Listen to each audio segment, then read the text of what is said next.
Hello friends, welcome to my channel Medicos Learning. This is again Anushka Rajput here. तो जो कल हमने फ्रैक्चर डिस्कस किया था उसकी मैनेजमेंट कंप्लीट नहीं हो पाई थी, तो आज की वीडियो में हम उसकी क्या मैनेजमेंट को कंप्लीट करेंगे। तो सबसे पहले शुरू करते हैं राइस थेरेपी। फर्स्ट थी हमारे पास राइस थेरेपी। ठीक है, जो राइस थेरेपी है उसमें जो राइस वर्ड है उसका क्या मतलब है।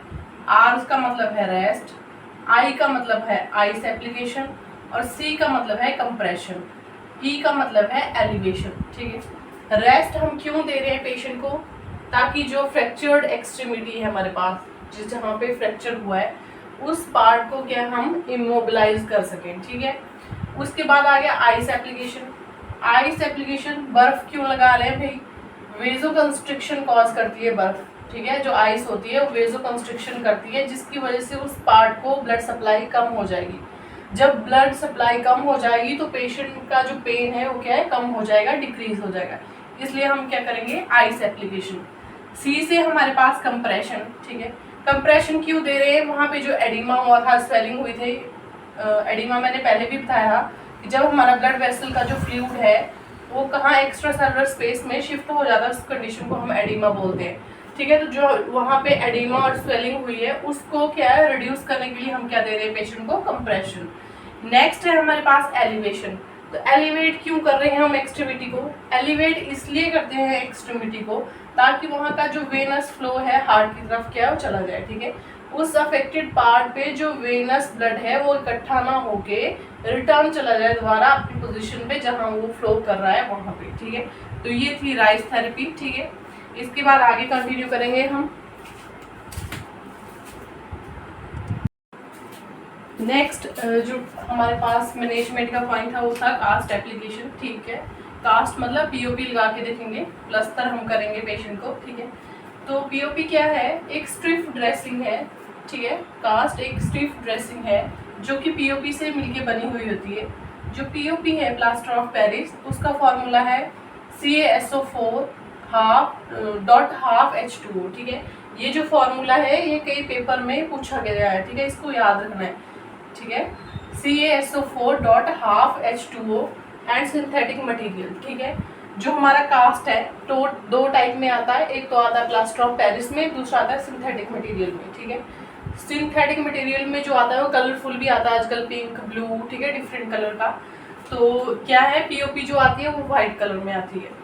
तो इसका यूज़ क्या है, यूज़ है अगर हम चाह रहे हैं कि हमारे जो फ्रैक्चर्ड बोन है वो क्या इमोबिलाइज हो जाए उसके लिए। ठीक है, और सबसे बेस्ट मेथड है ये इमोबिलाइजेशन का। ठीक है, इमोबिलाइजेशन का मतलब मूव नहीं करेगी। ठीक है, एक जिस अलाइनमेंट में हमने उसको रखा होगा वहीं पे रहेगी।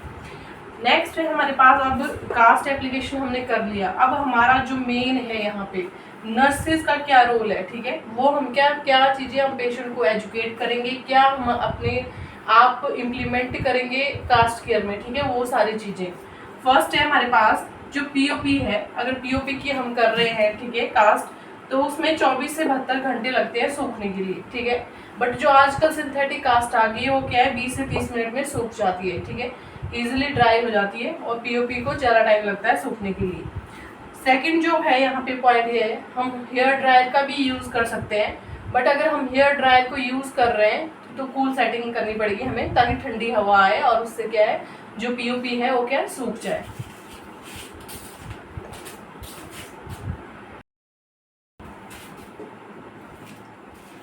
नेक्स्ट है हमारे पास change the casted extremity every 1 to 2 hourly to make it dry. ठीक है, उसका सरफेस हमने चेंज करना है हर एक 1-2 घंटे में जब हम उसको सुखा रहे हैं। अगर कॉन्ट्रा इंडिकेटेड नहीं है, अगर डॉक्टर ने मना किया है कि इसको मूव नहीं करना तो फिर नहीं करेंगे। नेक्स्ट है हमारे पास check for sign of infection. ये सबसे इंपॉर्टेंट है क्योंकि कई बार मोस्ट ऑफ जो क्वेश्चन है ना एग्जाम में वो यहीं से आते हैं। अगर कास्ट से अगर कोई भी क्वेश्चन लेना है तो इन्फेक्शन से रिलेटेड क्वेश्चन आते हैं। तो साइन ऑफ इन्फेक्शन हॉटस्पॉट हो सकता है। ठीक है, एनी एबनॉर्मल डिस्चार्ज हो सकता है, फाउल स्मेल हो सकता है। ठीक है, बट जो क्वेश्चन है अगर ऐसे आ रहा है कि एक पेशेंट है कि उसको अभी क्या है आपने कास्ट लगाया और 24 घंटे के बाद उसको क्या है वाइट कलर का डिस्चार्ज आ रहा है उसको उस कास्ट से, तो उसको क्या है हम इन्फेक्शन नहीं बोलेंगे, ठीक है, क्योंकि अभी तो 24 घंटे है, तो पीओपी को सूखने के लिए तो 24 से 72 घंटे सूखने में ही लगते हैं। तो जब वो ड्राई हो रहा है या फिर जो हमने कास्ट लगाई है वो गर्म होती है, तो जो स्किन है वहां पे स्वेटिंग होती है, ठीक है, स्वेटिंग होती है, पसीना होता है। तो इनिशियल स्टेजेस में वो जो पीओपी सूख रही होती है वो उसका व्हाइट मटेरियल बाहर निकल रहा होता है, वो क्या डिस्चार्ज नहीं होता, ठीक है। सूखने के बाद क्या है, कोई एबनॉर्मल डिस्चार्ज आ रहा है, तब उसको हम क्या बोलेंगे कि पेशेंट को क्या हो गया है, इन्फेक्शन हो गया है। फाउल स्मेल अगर आ रही है तो ये भी एक साइन है इन्फेक्शन का। नेक्स्ट पॉइंट है यहाँ पे, do not use finger tips of the hand to lift the casted extremity, ठीक है। चाहे हमने लगा दिया या चाहे हम लगाने के लिए उठा रहे हैं, तो हम फिंगर टिप्स का यूज नहीं करेंगे। अगर फिंगर टिप्स का यूज करने से क्या होगा, वो जो पीओपी है उसमें इंडेंटेशन हो जाएगी, पिट फॉर्मेशन हो जाएगी, गड्ढे बन जाएंगे, और वो क्या इन्फेक्शन कॉज करेंगे बाद में, ठीक है। प्रेशर लगाएंगे हमारी स्किन के ऊपर, बोन के ऊपर फिर, ठीक है। तो एक प्रॉपर अलाइनमेंट रखनी है उसकी, ठीक है। उसमें क्या इंडेंटेशन नहीं होनी चाहिए, ये क्या है हमारी नर्सिस रिस्पॉन्सिबिलिटी है।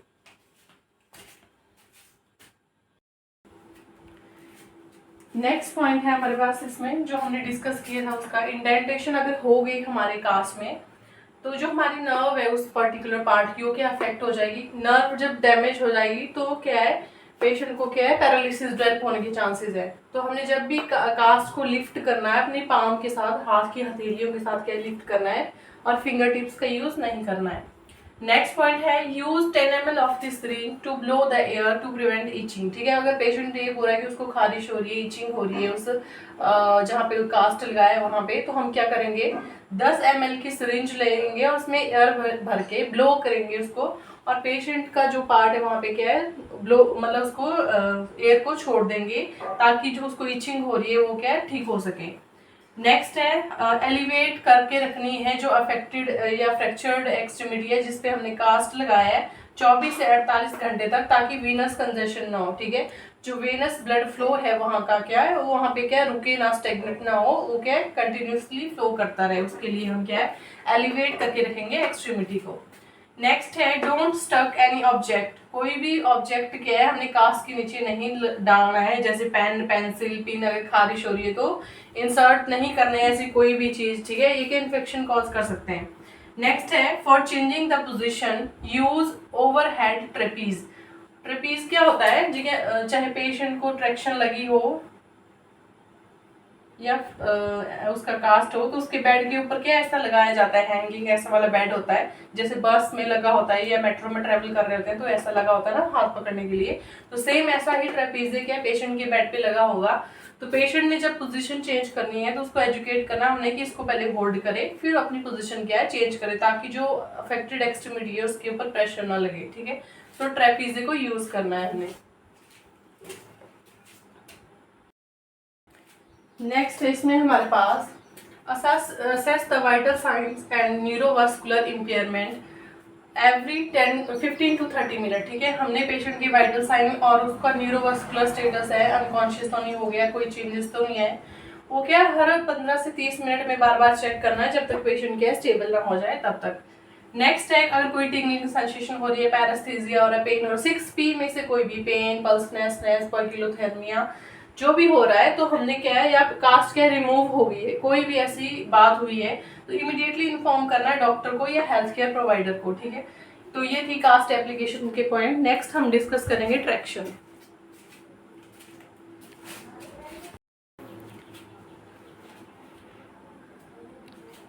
नेक्स्ट है हमारे पास ट्रैक्शन, ठीक है। ट्रैक्शन क्या है, एक कोई भी पुलिंग या काउंटर फोर्स है जो कि हम लगाते हैं, ठीक है, पेशेंट में फ्रैक्चर्ड लिम्ब को इमोबिलाइज करने के लिए, स्पाज्म को, मसल स्पाज्म को क्या है, रिलीव करने के लिए। तो ट्रैक्शन क्या है, पुलिंग और काउंटर फोर्स है, ये इसकी डेफिनेशन है। यूज क्या है, हम इसको यूज करें मसल स्पाज्म को रिड्यूस करने के लिए या इमोबिलाइज करने के लिए पेशेंट की जो फ्रैक्चर्ड लिम्ब है उसको, ठीक है, ये है ट्रैक्शन। नेक्स्ट है टाइप्स ऑफ ट्रैक्शन, दो टाइप की मेन होती है ट्रैक्शन, ठीक है, एक थर्ड भी होती है मिक्स्ड वाली जिसमें दोनों का कॉम्बिनेशन होता है, पर हम यहाँ पे दो मेन पढ़ेंगे। फर्स्ट है हमारे पास स्केलेटन ट्रैक्शन, ठीक है। स्केलेटन ट्रैक्शन मतलब बोन इन्वॉल्व होगी, बोन के ऊपर डायरेक्ट वो लगाएंगे ट्रैक्शन, ठीक है। और स्किन ट्रैक्शन, जितने भी हम टाइप्स मतलब पढ़ते हैं या हमने जहाँ सुने होते हैं वो क्या स्किन ट्रैक्शन के टाइप्स हैं, तो हम दोनों को डिटेल में डिस्कस करेंगे।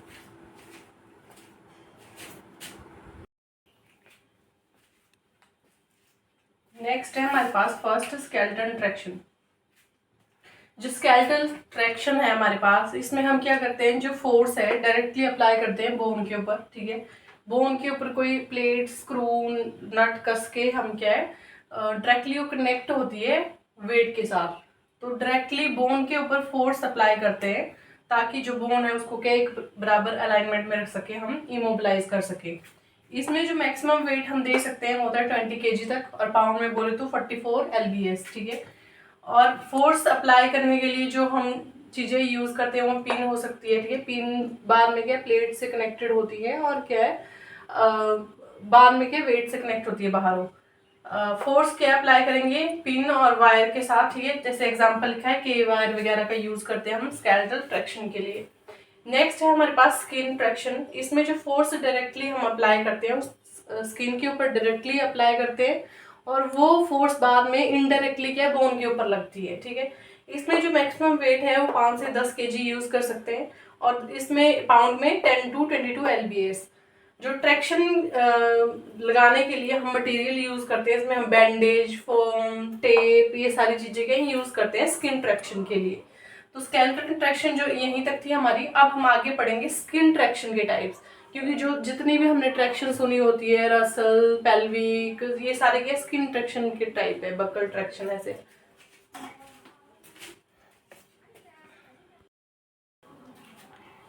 जो स्किन ट्रैक्शन में फर्स्ट टाइप है हमारे पास वो है बक्स ट्रैक्शन, सेकंड है रसल ट्रैक्शन, थर्ड है पेल्विक ट्रैक्शन, फोर्थ है सर्वाइकल ट्रैक्शन, फिफ्थ है डनलॉप ट्रैक्शन, फिफ्थ नेक्स्ट है ब्रियांट गैलो ट्रैक्शन। ठीक है, ये सारे क्या स्किन ट्रैक्शन के टाइप है। अब इनको क्या हम एक एक करके डिस्कस करेंगे, और साथ में यहाँ पे मैंने लिखा है बैलेंस्ड सस्पेंशन ट्रैक्शन। ये बैलेंस सस्पेंशन जो ट्रैक्शन है दोनों की मिक्स है, स्केलेटन और जो स्किन ट्रैक्शन है उन दोनों को मिक्स करके हम एक ट्रैक्शन फॉर्म करते हैं जिसका नाम है बैलेंस्ड सस्पेंशन ट्रैक्शन। इसके अलावा एक और ट्रैक्शन का नाम भी आता है हेलो ट्रैक्शन। हेलो ट्रैक्शन क्या है, न्यूरो के पेशेंट में यूज की जाती है। मतलब इसमें एक टाइप है, ठीक है, सर्वाइकल ट्रैक्शन का, उसमें मैं एक्सप्लेन कर दूंगी कि हेलो ट्रैक्शन वो क्या है। ठीक है, वो पर्टिकुलर टाइप के अंदर नहीं आती, बट इसमें क्या है एक ही चीज यूज की जाती है। तो ये क्या पढ़ेंगे हम सर्वाइकल ट्रैक्शन के साथ। ये सारे आपने क्या है नाम सुने होंगे, वन बाय वन अब क्या है डिस्कस करेंगे सारे। फर्स्ट जो टाइप है स्किन ट्रैक्शन का हमारे पास यहाँ पे हम डिस्कस कर रहे हैं बक्स ट्रैक्शन। इसमें क्या कर बक्स ट्रैक्शन कहाँ यूज होती है, जब हमारी लोअर लिम्ब की कोई फ्रैक्चर हो, ठीक है, एक्सट्रीमिटी का, तो क्या है फीमर का, टिबिया का, फिबुला का, क्या बोल जाते हैं। स्किन ट्रैक्शन में जो फर्स्ट ट्रैक्शन है बक्स ट्रैक्शन है, इसको क्या है हम लोअर लिम्ब एरिया में यूज करते हैं। अगर लोअर पार्ट की कोई भी एक्सट्रीमिटी क्या है अफेक्टेड है, फ्रैक्चर्ड है, तो क्या हम यूज करेंगे बक्स ट्रैक्शन का। फीमर का हो चाहे टिबिया का, फिबुला का, ये क्या सारी बोन है, इनमें से कोई भी बोन अगर फ्रैक्चर्ड हुई है तो जो ट्रैक्शन यूज की जाती है, अगर स्किन ट्रैक्शन यूज कर रहे हैं तो कौन सी यूज की जाती है, बक्स ट्रैक्शन। तो बक्स ट्रैक्शन मैंने स्ट्रक्चर ड्रॉ किया है इसका। ठीक है, एक पेशेंट है, इसकी ये वाली मान लो बोन क्या है फ्रैक्चर्ड हुई है, तो हम यहाँ पे क्या है बैंडेज से या किसी भी जो भी मैंने मटेरियल बताया था स्किन ट्रैक्शन के लिए यूज होता है, उससे रैप करके उसको क्या है वेट को ऐसे हैंग करके कनेक्ट कर देंगे। ठीक है, और यहाँ पे एक क्या है ट्रेपीजी लगा हुआ है। अगर पेशेंट को एजुकेट करना है कि उसको अपनी अगर पोजीशन चेंज करनी है तो क्या है ट्रेपीजी वो यूज करेगा। और इसकी एक कॉम्प्लिकेशन ये है कि फुट ड्रॉप कॉज करता है, फुट क्या है ड्रॉप कॉज करता है, बार बार फुट के फॉल हो जाते हैं। ऐसा क्यों होता है, अगर पेरोनियल नर्व है जो लोअर बॉडी पार्ट को सप्लाई कर रही है, अगर वो डैमेज होगी तो पेशेंट में फुट ड्रॉप होने के चांसेस हैं।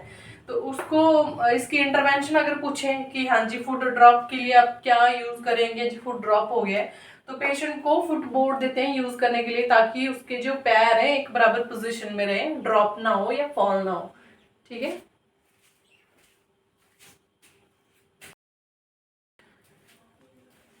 नेक्स्ट टाइप की जो ट्रैक्शन है हमारे पास वो है रसल ट्रैक्शन। ठीक है, रसल ट्रैक्शन भी सेम होती है बक्स ट्रैक्शन के जैसे ही। ठीक है, स्किन की ही ट्रैक्शन है। ठीक है, इसमें भी हम पर जो वेट हम इसमें देते हैं वो 2 प्लेन्स में देते हैं। ठीक है, एक वेट यहाँ पे कनेक्टेड है और एक वेट दूसरी साइड कनेक्टेड है। तो वेट को क्या है दो प्लेन्स में देते हैं, इसको बोलते हैं रसल ट्रैक्शन। और इसकी भी कॉम्प्लिकेशन क्या है, फुट ड्रॉप होने के चांसेस होते हैं पेशेंट को, तो सेम पेरिनियल नर्व अगर डैमेज होगी फुट ड्रॉप कॉज कर सकता है और उसके लिए फुट बोर्ड क्या है अप्लाई करेंगे पेशेंट में। तो ये थी रसल ट्रैक्शन। नेक्स्ट टाइप जो हमारा स्किन ट्रैक्शन में है वो है पेल्विक ट्रैक्शन। ठीक है, पेल्विक एरिया पे अप्लाई होगी। तो क्यों देते हैं पेशेंट में, अगर बैक पेन है, पेल्विक की कोई इंजरी है, उस एरिया के लिए हम उस एरिया को अगर हम इमोबिलाइज करना चाहते हैं तो हम क्या लगाएंगे पेशेंट में, पेल्विक ट्रैक्शन। तो इसमें मैक्सिमम वेट हम क्या है 10 kg तक यूज़ कर सकते हैं, 10 kg तक वेट यूज़ कर सकते हैं। और यहाँ पे ये क्या है डायग्राम ड्रॉ किया है, इसमें पेल्विक एरिया में ट्रैक्शन लगाई हुई है और उसको क्या है वेट के साथ कनेक्ट किया हुआ है। और यहाँ पे एक ट्रेपेजी है, सेम पोजीशन अगर पेशेंट चेंज करना चाह रहा है तो उसको बोलना है कि वो ट्रेपेज का यूज करे। ठीक है, पेल्विक ट्रैक्शन। नेक्स्ट है हमारे पास सर्वाइकल ट्रैक्शन। ठीक है, सर्वाइकल स्पाज्म अगर हो तो उस केस में यूज की जाती है। हेड एंड को हम क्या एलिवेट करके रखते हैं 35 to 45 डिग्री के एंगल पे।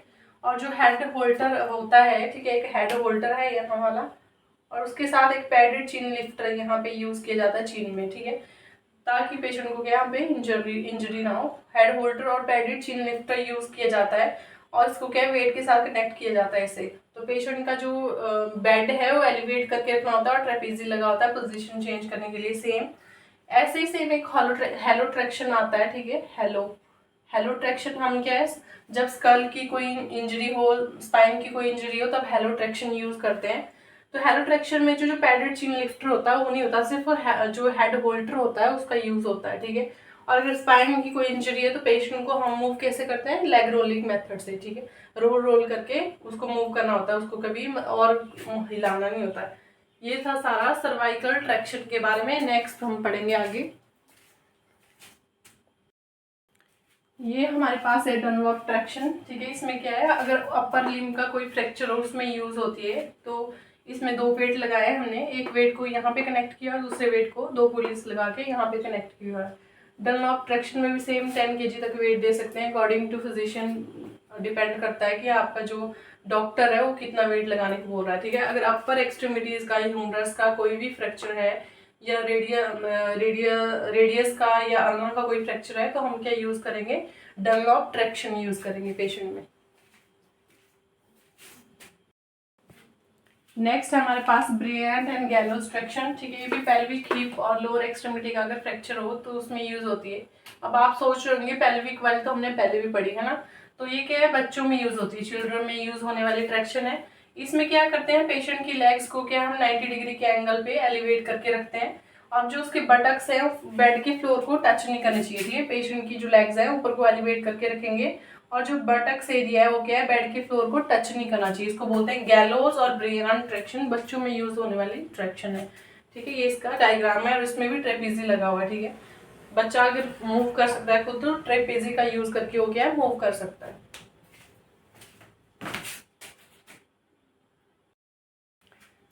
नेक्स्ट है हमारे पास 90-90 ट्रैक्शन। ये भी बच्चों में यूज होने वाली ट्रैक्शन है। इसमें भी सेम हम लेग्स को 90 डिग्री के एंगल पे एलिवेट करते हैं, बट इसमें और जो गैलोज ट्रैक्शन है उसमें क्या डिफरेंस है, इसमें जो बटक्स होते हैं वो बेड के फ्लोर को टच करते हैं पेशेंट के, है ना, पेशेंट क्या है फ्लैट है यहाँ। और सेम इसमें 2 90 डिग्री के एंगल बनते हैं यहाँ पे और यहाँ पे, इसलिए इसको हम बोलते हैं 90-90 ट्रैक्शन। इसमें भी क्या है वेट अटैच किया हुआ है वन प्लेन में। ठीक है, ये है 90-90 ट्रैक्शन। नेक्स्ट है हमारे पास बैलेंस सस्पेंशन ट्रैक्शन। ठीक है, इसमें क्या वेट को हम मैनी प्लेन्स पे देते हैं। ठीक है, लोअर लिम्ब के फ्रैक्चर्स में यूज होती है मेनली, और मैंने बताया था कॉम्बिनेशन है स्केलेटल और स्किन ट्रैक्शन का। दोनों टाइप की ट्रैक्शन अगर हम इकट्ठे यूज करना चाह रहे हैं तो हम इस टाइप की ट्रैक्शन को क्या है यूज कर सकते हैं।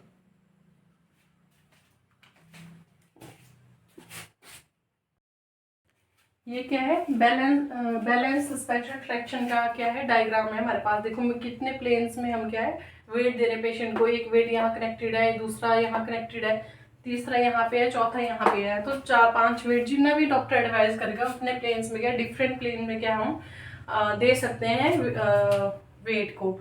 और इसमें क्या होगा जो बोन्स होंगी, ठीक है बोन्स है उसमें बोन्स भी साथ में पहले पिन होल स्क्रू लगे होंगे, फिर प्लेटिंग हुई होगी, है ना, बाहर से फिर क्या है स्किन के ऊपर और ट्रैक्शन अप्लाई हुई होगी, वो सारे फिर क्या है डिफरेंट वेट से क्या है कनेक्टेड होगी। इस टाइप की अगर ट्रैक्शन है तो इसको हम बोलेंगे बैलेंस सस्पेंशन ट्रैक्शन। यहाँ तक सारी हमारी जो ट्रैक्शन है वो क्या है कंप्लीट होगी। नेक्स्ट हम पढ़ेंगे नर्सिंग इंटरवेंशन ट्रैक्शन के लिए, फिर उसके साथ ही हमारे जो आज का लेक्चर है वो क्या खत्म हो जाएगा।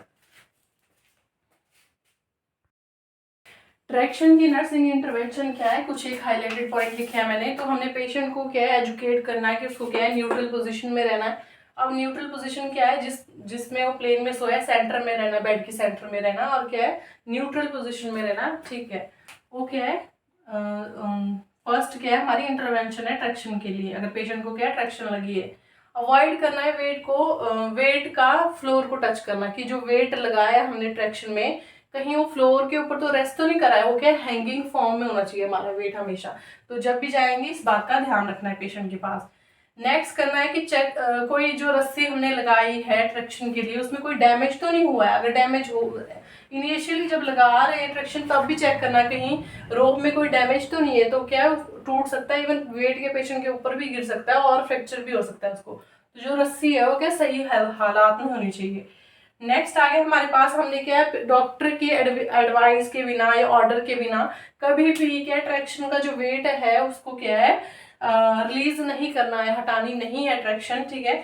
और पेशेंट बोले तो भी नहीं हटानी है, ठीक है, जब तक हमें डॉक्टर का क्या है ऑर्डर नहीं है। तो अगर कोई कॉम्प्लिकेशन हो रही है तो हम इमीडिएटली डॉक्टर को एडवाइस इन्फॉर्म करेंगे। ऑन ड्यूटी हमारे पास डॉक्टर होता है, उसको क्या बुला के दिखा सकते हैं। तो अपनी मर्जी से कोई ट्रैक्शन के साथ छेड़खानी नहीं करनी है।